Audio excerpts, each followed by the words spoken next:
Hello. Hi, how you doing? I'm good. How are you? I'm good. Thanks for joining us. Yeah, my pleasure. I'm happy to help.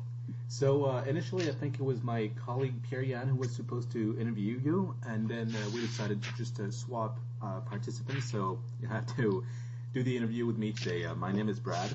Hi, Brad. I, That's fine by me. Sorry? I said that's perfectly fine by me. Awesome.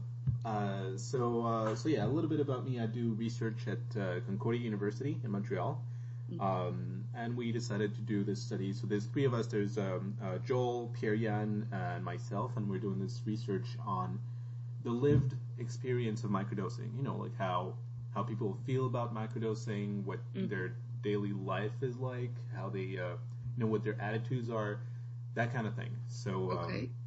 So just to start you off, could you tell us a little bit about yourself? Sure. I am 38 years old. I am a mother of one. My son is 1.5 years old. I started microdosing in July, so I've been doing this for almost exactly 2 months now. Any background information about me? Anything in specific you want to know? I'm an open book. Sure. So what kind of, are you employed or self-employed or unemployed? I'm currently unemployed. I'm searching for work. I'm a writer, and I got my master's at University of Manchester in 2016. In creative writing, which is not the most lucrative in terms of finding work, but I do most of my work at home. I'm currently working on a novel. I'm agented with an agency in London, but it doesn't bring in the paycheck until I'm finished with my work, and so it's been kind of stressful. But let me see what else. Yeah, Sorry, the long answer to the short question. Sure, no problem. And just because I know the legal status of microdosing varies from one region to another. Are you currently located in the UK? No, I'm in the US. Okay. I am. I studied over there, and I actually spent most of I worked over there all over the world. In fact, I've lived in Russia, China, Spain, Ukraine, and England. I was teaching English overseas for about 8 years, and then I went and got my master's in the UK. So it all kind of came to an abrupt halt. Right after I got my degree, I wound up having to come back to the States unexpectedly for immigration reasons, visa problems, and my dad got sick shortly after, so, and he passed away, and then I had my son. So it was like a lot of major changes that happened in a very short span of time. So yeah, I'm just now finally like getting my ground and, moving forward, but it took me a little bit to kind of catch my breath after all those rapid changes. So, right. Yeah. Cool. So, can you run us through a typical day when you microdose? Sure. I take it in the morning. I take about 250 milligrams, and I take it before 10 o'clock, usually around like 9:30. I really try to set my intentions before I take it, because I've found that whatever mood you are in, it's not going to change that mood. It's just going to kind of heighten it. So if I wake up grumpy and I microdose, I'm going to stay grumpy. And it's not always fun that way. So, I just try and kind of figure out what are my goals for today? What are my intentions? And I try to make that very clear to myself before I take it. And, then I usually wait to eat until about 1. And yeah, that's pretty much it. Now, I don't take it every day, and I don't have a consistent schedule. Like some people will just stick with 3 days on, 2 days off, 3 days. I'm flexible because my life is flexible in that way. No 2 weeks are the same. So I kind of have a general rule where for every day I microdose deserves a day off. Mm-hmm. So if I microdose for 2 days in a row, I'm going to take 2 days off at least. I might even take more than that, but it's like the required is, a minimum of 2 days off. Does that make sense? Sorry, I'm still having my coffee. I'm not very articulate right now. That's totally fine. I'm hearing you loud and clear. Okay, good. So you said before you microdose, you set your intentions. Can you expand on that? Sure.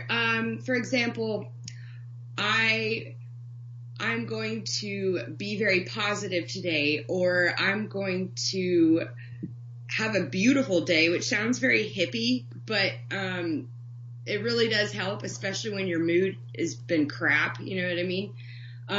It might be something very, very light, or it might be something serious. I'm trying to think of another good example.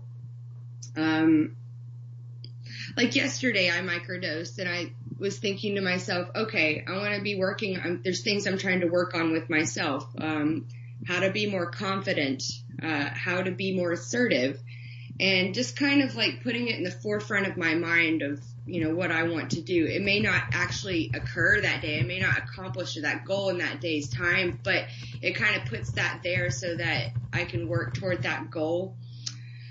I'm trying to think of another example. It's usually pretty like basic stuff like that. Like, I'm going to have a good day today, or I'm going to get things done.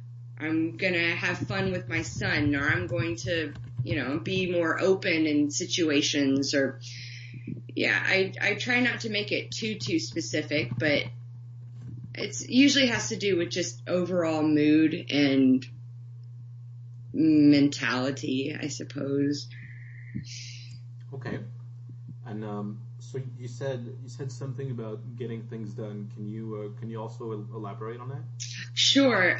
We're in the process of selling a home and moving to another state. So it's just a lot of like, I don't know if you've ever sold a house before, but No. it's kind of a nightmare. But it's just like a lot of tasks that need to be done, and I have a problem sometimes with focusing and really getting things done in a strategic, time-effective manner. So it's kind of to help me stay in line and get my tasks done, like clean out the attic and contact the realtor and, all these little things that you have to do before closing and moving and all that. So, yeah, it's just kind of like a to-do list, you know what I mean? Right. And how does microdosing influence this ability to focus or get things done in your experience? I think it just kind of makes it less difficult. It makes it less painful, if you will. Like it's kind of like, oh well, it's a chore, just do it. It takes away the grunt of it. Like, oh, I don't want to do this. I'm going to be lazy and just lay on my back. It kind of gives me a bit more energy. A little bounce in my step. Makes it fun sometimes. Interesting. So, Very interesting. So you said that, like before microdosing, you set your intentions. Mm-hmm. What do you expect to get from microdosing? Well, I expect to, number one, kind of improve my overall well-being. I suffer from a bit of depression, anxiety, and PTSD. So it's kind of to help me cope with past experiences and help me kind of pave the way for my future. I'm undergoing a lot of transitions right now, both as a mother and, I'm about to go back into the world as a working professional, and it's a huge transition, and I could feel my life and my person changing, and so I kind of want to leave behind certain aspects of my youth that weren't doing me any good. And so this is kind of a way to, I guess, I don't want to say reinvent myself because that's a little bit too much, but just to kind of like rewire myself a bit so that I can handle the next 20 years